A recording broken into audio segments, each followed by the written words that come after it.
તો સ્વાગત છે તમારું અમારી ચેનલમાં।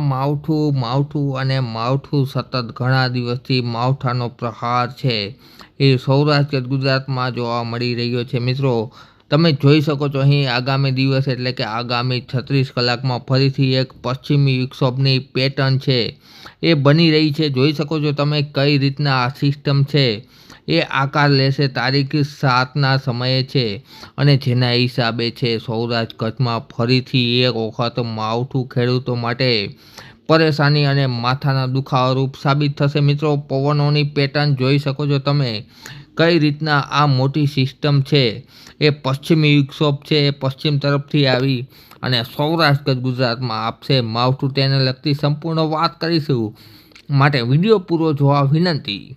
તારીખે 5 એપ્રિલ અને રાતના 8 વાગ્યાના તાજા હવામાન સમાચાર મુજબ જોઈએ તો હાલ સૌરાષ્ટ્ર ગુજરાતમાં આખો દિવસ છે એ કસરૂપી વાદળો મિત્રો જોવા મળી રહ્યા છે અને અમુક વિસ્તારમાં છે એ કસરૂપી વાદળો અને સાથે સાથે ચિત્રી પ્રકારના વાદળો છે એ પણ જોવા મળી રહ્યા। ત્યારે આપણે તારીખ 6ની વાત કરવાની છે।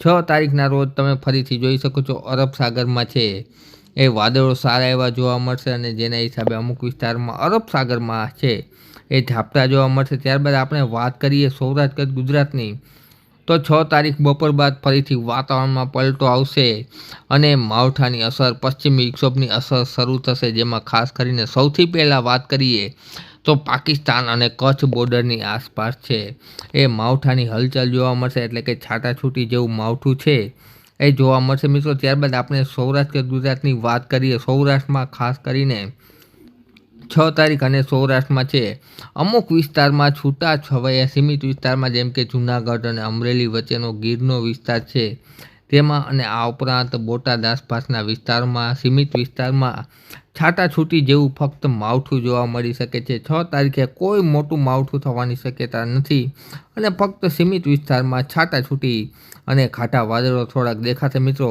પરંતુ આપણે મહત્ત્વની વાત કરવાની છે 7 તારીખની। 7 તારીખમાં છે એ ફરીથી એક મજબૂત પશ્ચિમી વિક્ષોભ તમે જોઈ શકો છો 6 તારીખે રાતના જ પાકિસ્તાનની આસપાસ જોવા મળશે મોટો વાદળનો સમૂહ, જેનો દક્ષિણ છેડો અને ઉત્તર છેડો પણ મજબૂત છે મિત્રો।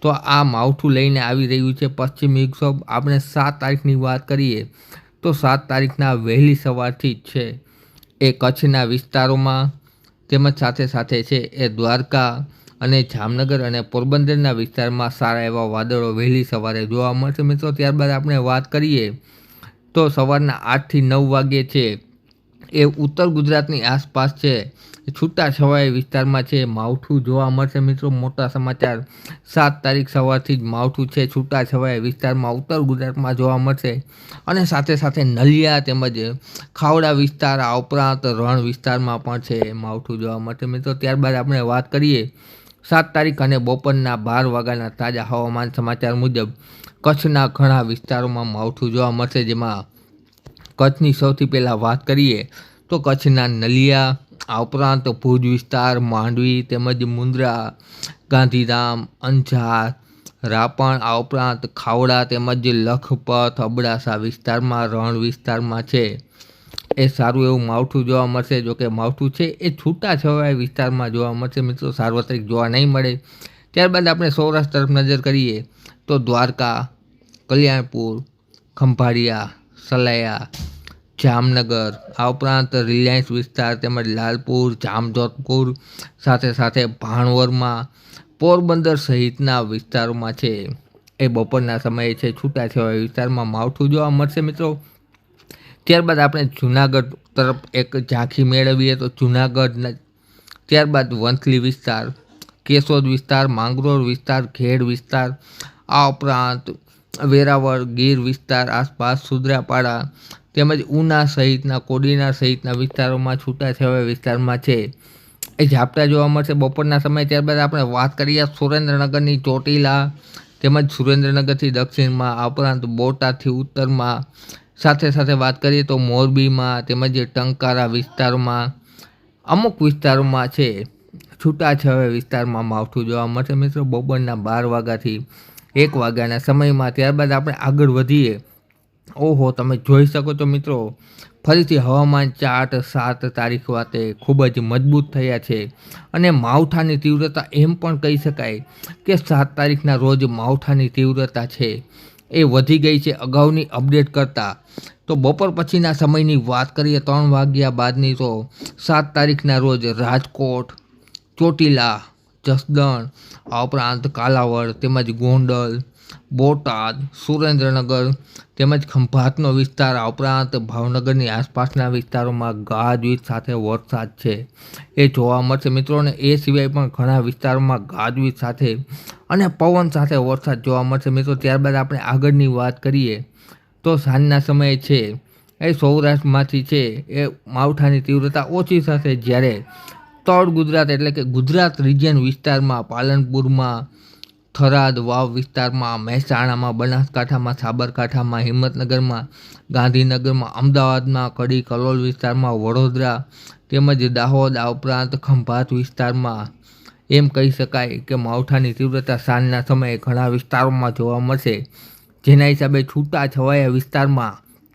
ગાજવીજ સાથે મિત્રો વરસાદ જોવા મળશે.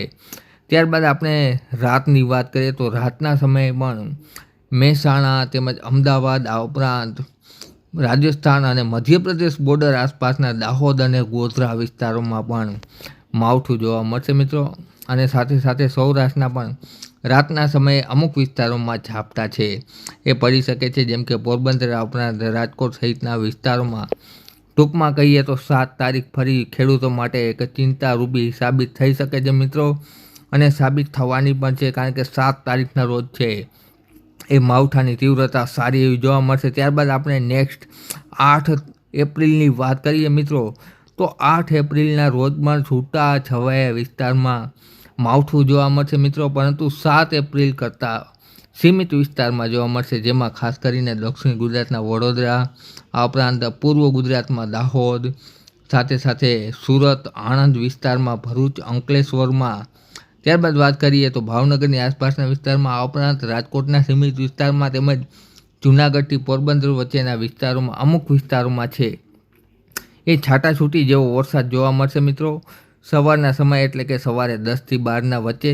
ત્યારબાદ આપણે સાંજની વાત કરીએ તો સાંજના સમયે છે એ માવઠાની તીવ્રતા સારી એવી ઘટી જશે, કારણ કે પશ્ચિમી વિક્ષોભ છે એ સૌરાષ્ટ્ર કચ્છ ગુજરાત ઉપરથી પસાર થઈ અને ઉત્તર ભારત તરફ છે એ વળાંક લઈ લેશે, જેના હિસાબે છે એ માવઠાની રાહત જોવા મળશે. 8 તારીખના રોજ માવઠાથી ઘણી એવી સારી એવી રાહત જોવા મળશે.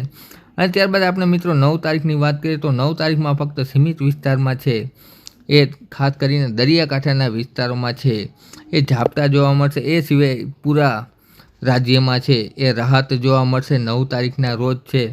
અને તાપમાન પણ સાથે સાથે વાત કરીએ તો તાપમાનમાં પણ ધીરે ધીરે વધારો થતો જોવા મળશે મિત્રો. 9 તારીખથી તાપમાન છે એ વધશે.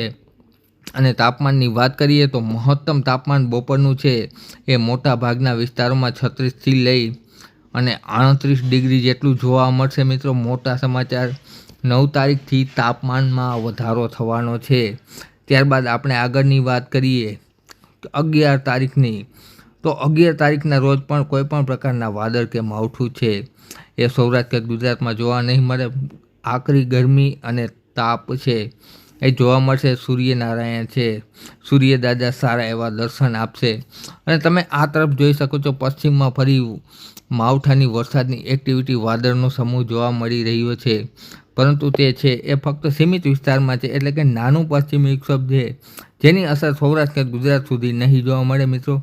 ત્યારબાદ આપણે 12 તારીખની વાત કરીએ તો 12 તારીખના રોજ પણ કોઈપણ પ્રકારની એક્ટિવિટી સૌરાષ્ટ્ર ગુજરાતમાં જોવા નહીં મળે મિત્રો. અને ત્યારબાદ 14 તારીખની વાત કરીએ, 13 અને 14 તારીખના રોજ પણ કોઈપણ પ્રકારની એક્ટિવિટી સૌરાષ્ટ્ર ગુજરાતમાં જોવા નહીં મળે. પરંતુ તમે અહીં જોઈ શકો છો 14 તારીખના રોજ ઈરાન તેમજ અફઘાનિસ્તાન અને સાઉદી અરેબિયાના વિસ્તારોમાં ફરીથી એક પશ્ચિમી વિક્ષોભ છે એ ધીમે ધીમે મજબૂત થતું જોવા મળે છે. તો તારીખ 16થી 18માં ફરીથી છે 16 એપ્રિલથી 18 એપ્રિલ દરમિયાન ફરીથી માવઠાના સંજોગો ઊભા થાય તેવું વાતાવરણ બની શકે છે મિત્રો. પરંતુ તે બાબતે અમે સમાચાર છે, મહત્ત્વના સમાચાર કે 16થી 18 એપ્રિલ દરમિયાન માવઠું થશે કે નહીં તેને લગતી વાત છે અમે આવનાર વિડીયોમાં તમારી સમક્ષ રજૂ કરતા રહીશું. માટે ખબર તમારા કામની છે. વિડીયો ચેનલ સબસ્ક્રાઈબ કરી, વિડીયો લાઇક કરી અને શેર કરી દેજો તમામ ખેડૂત મિત્રો સુધી. વિડીયો જોવા બદલ ખૂબ ખૂબ આભાર.